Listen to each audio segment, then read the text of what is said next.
বন্ধুরা, ফাল্গুনি রান্নাঘরে আপনাদের সবাইকে স্বাগত জানাই। আবারও চলে এলাম আপনাদের কাছে অন্য এক রেসিপি নিয়ে। তো আজকে আপনাদের দাদা বাজার থেকে সামুদ্রিক মৌরলা মাছ নিয়ে এসছে। তো আজকে মৌরলা মাছেরই রেসিপি বানাবো, একটু অন্য ধরনের। তো আপনারা ভিডিওটা প্রথম থেকে শেষ অবধি পুরো দেখতে থাকুন আর আমার সাথে থাকুন। এখন আমি মৌরলা মাছগুলো বেছে নেব।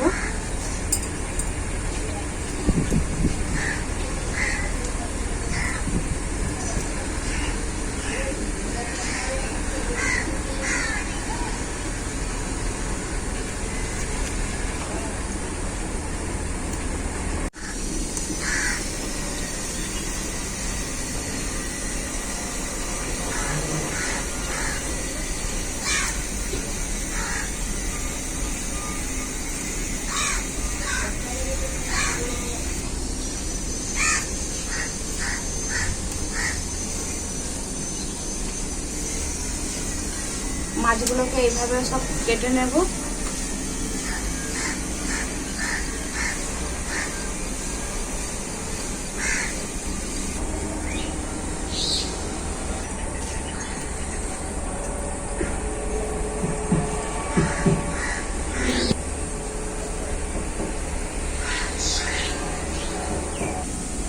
মাছগুলো আমার সব বাছা হয়ে গেল। আমি এখন পরিষ্কার করে সব ধুয়ে নিয়ে চলে আসবো। আমি মাছটা খুব পরিষ্কার করে ধুয়ে নিয়ে চলে এসেছি আর এদিকে উনুনে কড়াইটা বসিয়ে দিয়েছি। এখন আমি মাছের লবণ আর হলুদ মাখিয়ে নেব।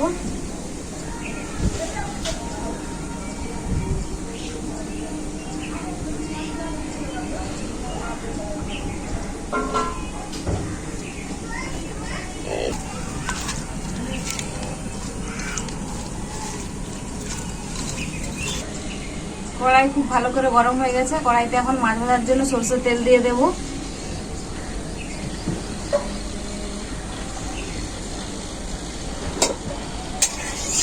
তেলটা খুব ভালোভাবে গরম হয়ে গেছে। এখন আমি মাছগুলো ভেজে নেব।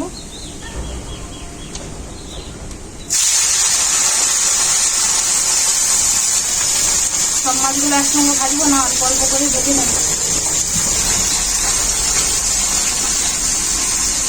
মাছগুলোকে আমি খুব কড়াভাবে ভাজবো না, হালকা করে ভেজে নেবো। খুব কড়া করে ভাজলে মাছগুলো খেতে কিন্তু একদমই স্বাদ লাগে না। আর এদিকে আমি মশলাটাও বেটে নেব। এখানে আছে কালো সরষে, সাদা সরষে আর জিরে একসাথে বেটে নেব।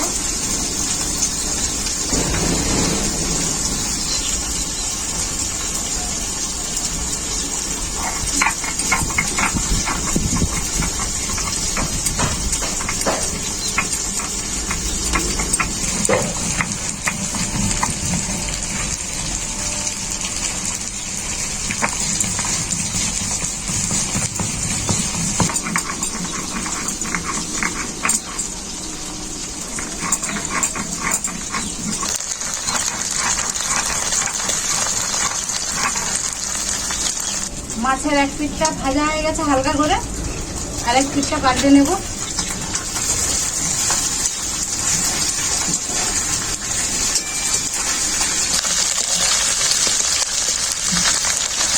আর এক পিঠটাও হালকা করে ভেজে নেব।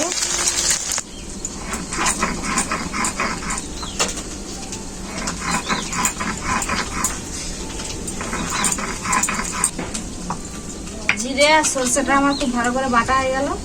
আমি এখন তুলে নেব।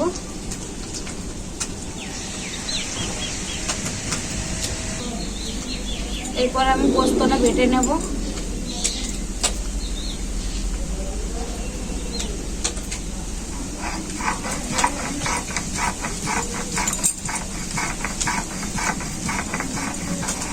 এই রান্নাটাতে পোস্ত দিলে ভালো লাগে স্বাদটা, তাই পোস্তটা দিচ্ছি।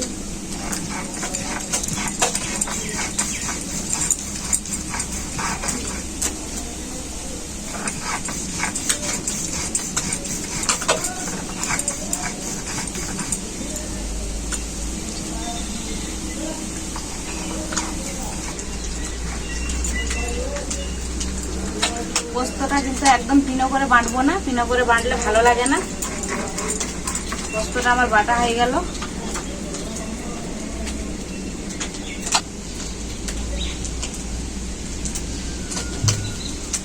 শুকনো লঙ্কা আর কাঁচা লঙ্কা একসাথে বেটে নেব।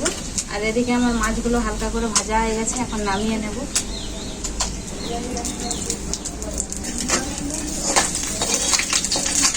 বাকি মাছগুলো আমি একইভাবে ভেজে নেব।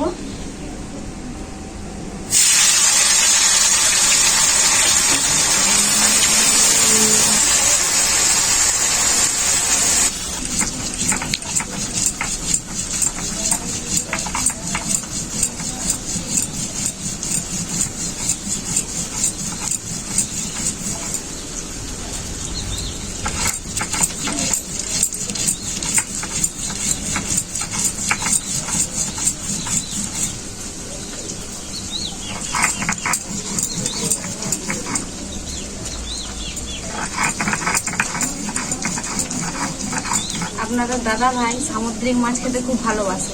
তো অরিকে স্কুলে সকালে ছাড়তে গিয়েছিল, ছাড়তে গিয়ে বাজারে দেখতে পেয়েছে, কিনে নিয়ে চলে এসছে।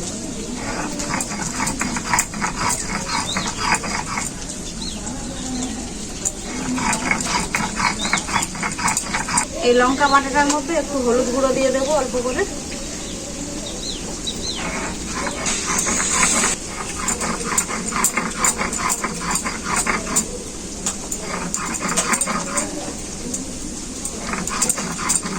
লঙ্কাটা আমার খুব ভালো করে বাটা হয়ে গেল, আমি এখন তুলে নেব।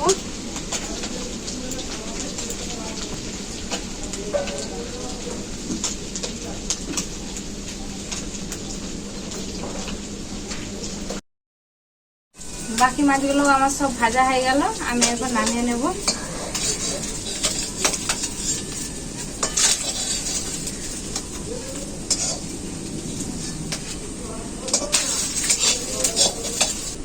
আপনারা সামুদ্রিক মৌরলা মাছের অনেক রকম রেসিপি খেয়েছেন, কিন্তু আজকে আমি একটু অন্যভাবে রান্না করব। তো খাওয়ার পরই বলবো কেমন হবে। তো এখন এই মৌরলা মাছে আমি বড়িয়ে দেব, তার জন্য কড়াইতে সরষের তেল দিয়ে দিচ্ছি, বড়িটা ভেজে নেব।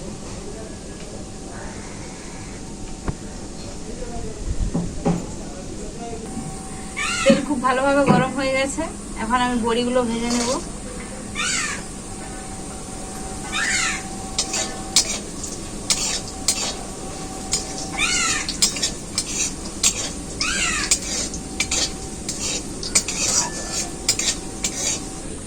বড়িটা খুব ভালো করে ভাজা হয়ে গেছে, এখন নামিয়ে নেব।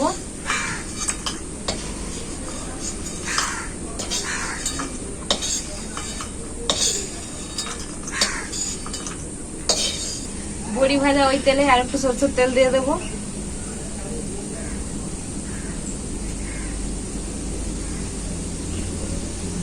তেল খুব ভালোভাবে গরম হয়ে গেছে, কেটে রাখা পেঁয়াজ দিয়ে দিচ্ছি।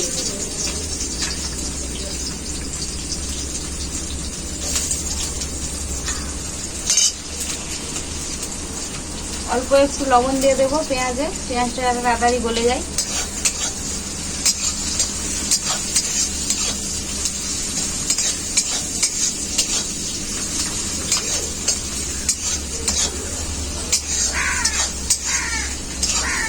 পেঁয়াজটা আমার হালকা করে ভাজা হয়ে গেছে, এরপর এক এক করে মশলাগুলো দিয়ে দেবো। জিরে বাটা, কালো সরষে আর সাদা সরষে একসাথে বাটাটা দিয়ে দেবো।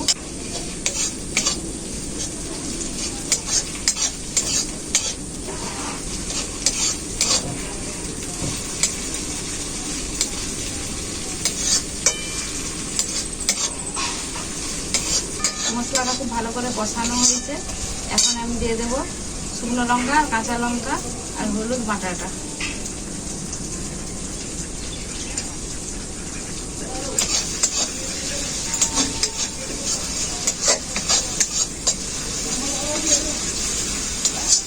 মশলাটা খুব ভালো করে কষানো হয়ে গেছে, মশলার গা থেকে তেল ছেড়ে গেছে, এখন আমি মশলা বাটা জলটা দিয়ে দেবো। এরপর আমি টমেটোগুলো দিয়ে দেবো, টমেটোগুলো দিয়ে মশলাটাকে আরেকবার খুব ভালো করে কষিয়ে নেব।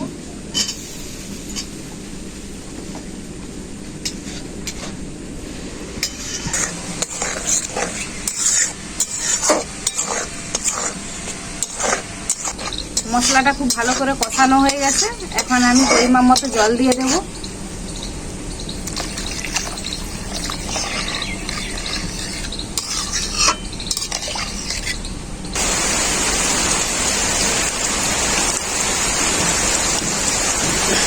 দেখতে বৃষ্টি চলে এলো, প্রতিদিন ভিডিও করার সময় বৃষ্টি।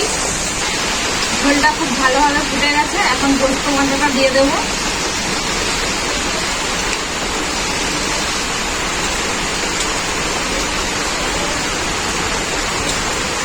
পোস্ত বাটাটা দেওয়ার পর ঝোলটাকে কিছুক্ষণ ফুটিয়ে নেব। ঝোলটা খুব ভালোভাবে ফুটে গেছে, এখন আমি ভেজে রাখা মাছটা দিয়ে দেবো।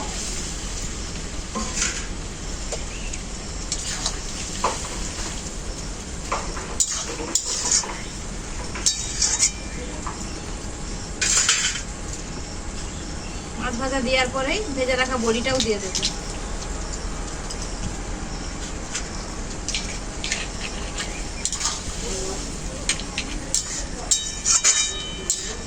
মাছটা আর বড়িটা দেওয়ার পর আরো কিছুক্ষণ ফুটিয়ে নেব।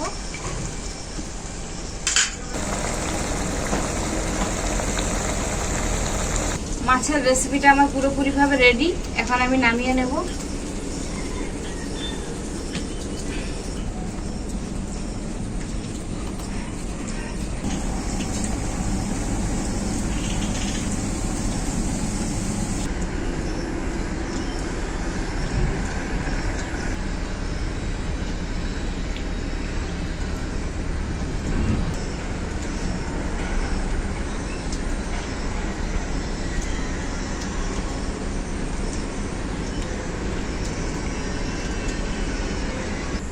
এর আগে সামুদ্রিক মৌরলা মাছের এরকম বড়ি দিয়ে কেউ বানায়নি, আমি ফার্স্ট ট্রাই করলাম। তো খেতেও কিন্তু খুবই ভালো হয়েছে এরকমভাবে রান্না করতে।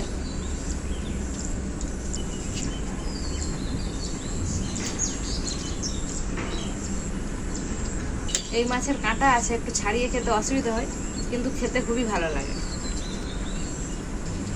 যেন মনে হচ্ছে এই দিয়েই এক থালা ভাত খেয়ে নেব।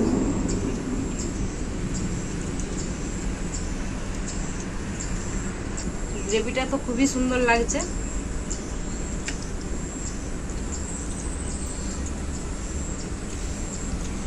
আজকের রেসিপিটা বন্ধুরা কেমন হয়েছে আপনারাই কমেন্ট করে জানাবেন। ভিডিও ভালো লাগলে লাইক শেয়ার সাবস্ক্রাইব করে দেবেন। আপনারা ভালো থাকবেন, সুস্থ থাকবেন, নিজেদের খেয়াল রাখবেন। আবার দেখা হবে পরবর্তী ভিডিওতে নতুন কোনো রেসিপি নিয়ে।